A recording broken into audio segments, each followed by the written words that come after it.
What is going on, everybody? James Hancock here. I'm back to review one of my most anticipated movies of the summer, the new horror film Together, written and directed by Michael Shanks and starring Allison Brie and Dave Franco. And I actually saw this movie on Sunday night, and I've been dragging my feet when it comes to recording this review, which is usually a sign that I know I'm going to have to say some critical things, but I'm reluctant to do so because I either like the brand or the filmmakers or the actors. In this case, I'm a big fan of Neon, and I love their devotion to and their just like all-in investment on the horror genre. I feel like some of the coolest horror movies of the last couple of years have all been Neon movies. And so I'm always banging the drum for them. And before Together, I saw a really cool trailer for their upcoming horror film, Keeper, written and directed by Osgood Perkins. And I'm such a fan of Neon that you can almost say that my reviews of Neon horror movies are not to be trusted or relied upon because I might be blind to some of the flaws in their output. But with Together, I have to admit, initially I thought it was a pretty good movie with a lot of terrible ingredients that I hated. I finally come around to the conclusion it's a movie that I dislike, which has a few ingredients that I really like. And I was reminded of those ingredients that I like today when they posted a new trailer where there's a specific shot in the trailer. I was like, all right, when I saw this in the movie, it made my heart freeze up. I got the heebie-jeebies, the chills, the whole deal. There are scenes in Together which totally work. And because this movie doesn't come out for a week, I will be going spoiler-free. However, toward the end of the video, there'll be some very spoiler-like comments I'll have to make just to back up some of my criticisms about the movie. But one ingredient that I loved unreservedly was Allison Brie. I'm a massive fan of Allison Brie. You could almost say that I've got an inappropriate crush on Allison Brie that I've been maintaining for like 15 years at this point, ever since the days of like Mad Men. But in any case, long story short, I'm always happy to watch Allison Brie in anything. But my big problem with this movie is the character played by Dave Franco, the character Tim.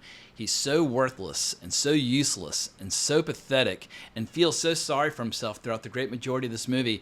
I had to repeatedly fight the urge to walk out of this movie entirely, and that is not something I was anticipating having to wrestle with at all going into this movie. I was fucking fired up, loved the posters, loved the trailers, loved everything I saw going into this, but it's incredibly difficult to get emotionally invested in a movie, which is basically a love story. It's got a lot of horror trappings, but this is a story about love and romance and commitment and so on and so forth. But if you truly despise one of the two characters, well then you're going to have a bit of a love-hate relationship with the final story. And speaking of which, here's the official premise ripped straight from the pages of IMDb.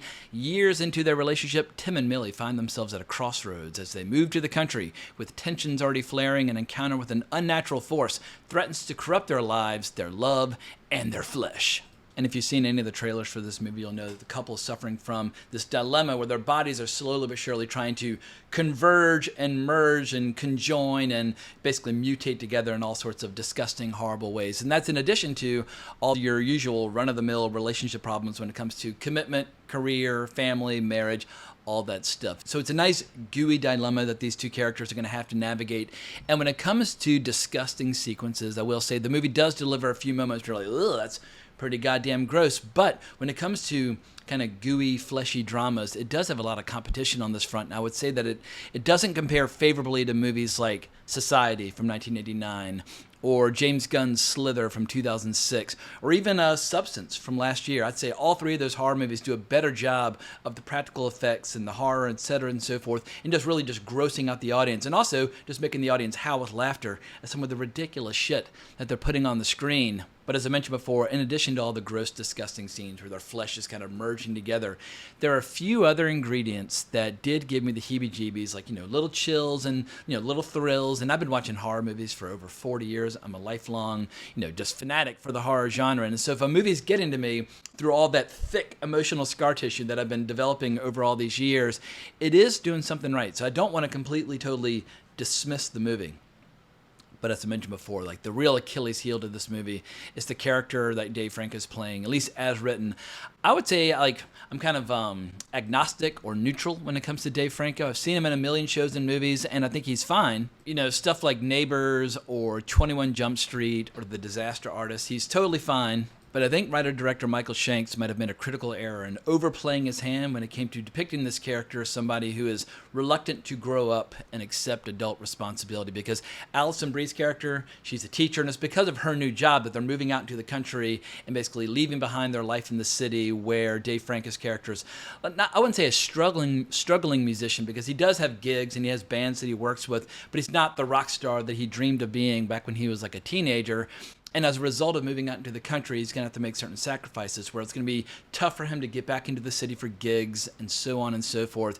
And this is very, very spoiler light, but one of the main issues is that because he's a city boy, he never got a driver's license. He never learned how to drive. He's got a learner's permit, but anytime he wants to get back into the city, Allison Brie has to drive him to the train station so he can catch a train back into town.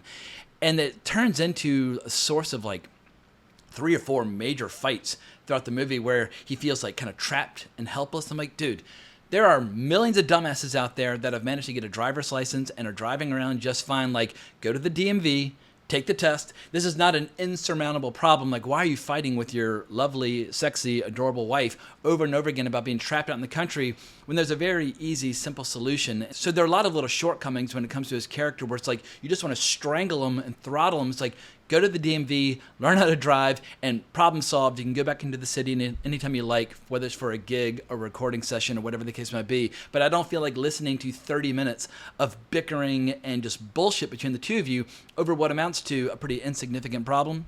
And of course, his character suffers from the usual laundry list of insecurities and emotional shortcomings and mental health issues. And at a certain point, I just want to say, Allison Brie, why are you wasting your precious time on this earth with this fucking loser?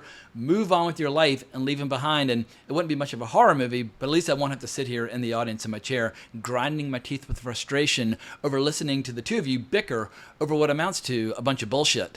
But in the end, this is a horror movie, so let's discuss those ingredients because I would say the movie is much more successful on that front. And without explaining what, where, why, or how they start to merge together, we slowly but surely start to learn some information about why it's happening, who it's happened to in the past, and those ingredients are pretty interesting. They never really fully come up with like a plausible explanation. Not that you need an explanation, but they never really fully unpack the entire mystery. And maybe that's a good thing, maybe that's a bad thing. Sometimes if you let the imagination fill in the gaps, the horror ingredients can be much more effective. Some people might find it frustrating that we never like really fully truly get answers, apart from just the fact that they're not unique when it comes to this this particular dilemma that they're faced with. Whiskey for the pain.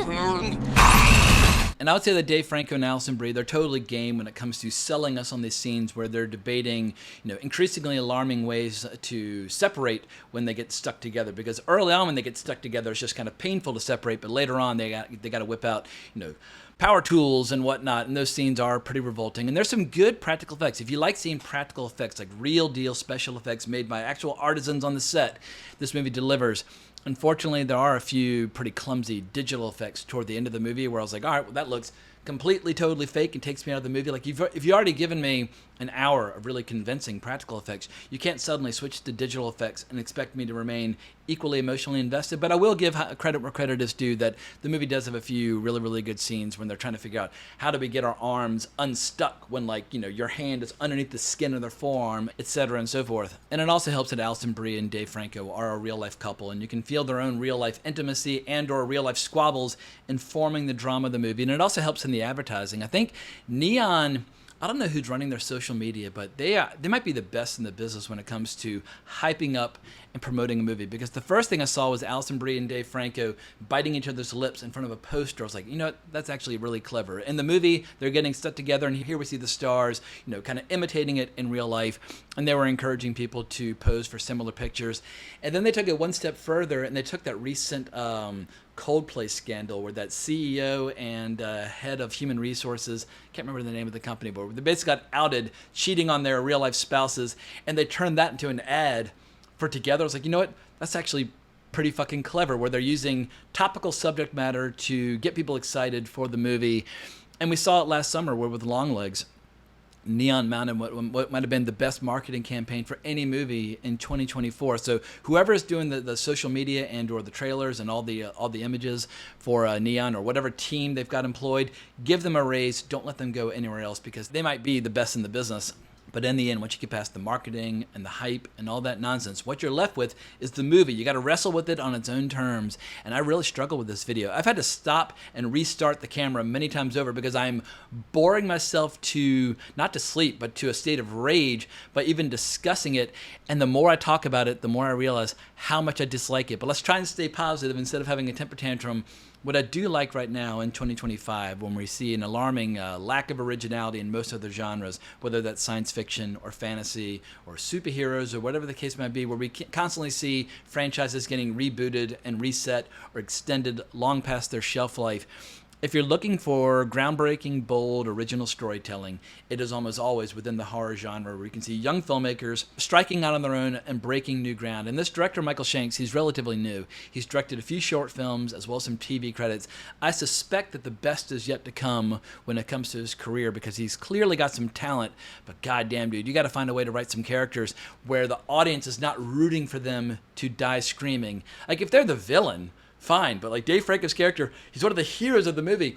In the end, this is a movie about love and passion and commitment and relationships and like basically like the yin and yang, where two people kind of complete each other. And if you loathe one of the two characters, then that's a problem. And of course, that might just be me. Maybe other people say, I love Dave Franco, he's so cute. Fine, more power to you. Go out there and bang the drum, but I have to speak honestly about my reaction to the movie. And also, when it comes to horror, I don't have a lot of high expectations, or I'm not very demanding when it comes to the horror genre. I've seen so many fucking horror movies that are just absolutely dreadful, where all it takes is like one or two little ingredients, and I'm willing to go along for the ride. And so it's not like I'm trying to be like some sort of snob about Together. I'm if anything, I'm a bit of a hedonist or like a glutton, where I will eat any horror movie that's out there. And it's a very good time to be a horror fan right now, thanks to companies like Neon. But I was genuinely, sincerely hoping that Together would not only be totally revolting and disgusting and gut-churning, but I was also hoping for it to be very adult and very erotic. And there's a little teeny tiny bit of titillation and skin and that sort of thing. Allison Brie has never been shy. Watch that wrestling show Glow. It's like, oh, thank you, Allison Brie. You're my new favorite actress. But I would be lying if I did not acknowledge that this movie really disappointed me on multiple fronts. And also, it's one of those horror movies where the more I think about it, the less curious I am about the concept of the core of it, as opposed to becoming more curious. Because when you think about the rules as they're set up within the context of the movie, and once again, I'm trying to go spoiler free, but when it comes to the mechanics of how people come together and some of the people that have suffered from this in the past, when you think about it, every previous example doesn't make any sense, or like the rules are inconsistent. And as far as like fantasy and sci-fi and horror are concerned, I feel like make up whatever rules you want, but once you make up your rules, you kind of have to operate within the universe that you've created. And for people who have seen the movie, think about the previous examples of what's happening in the context of the movie. And it seems like the rules are not consistent from one example to the next. And that's irritating, where you want the lore of your movie to invite the viewer in, where they're hungrily devouring every scrap of information they can get their hands on, even if you're deliberately keeping your cards close to your chest and depriving them of that information. But the limited information you do supply to the audience does need to make sense and be consistent. And I just feel like Michael Shanks got a little bit over his skis and just didn't quite stick the landing, but he's clearly got some talent, as do the stars. But I think at this point, I've probably made my point. I don't want to just keep repeating the fact that I was disappointed and angry and considered leaving.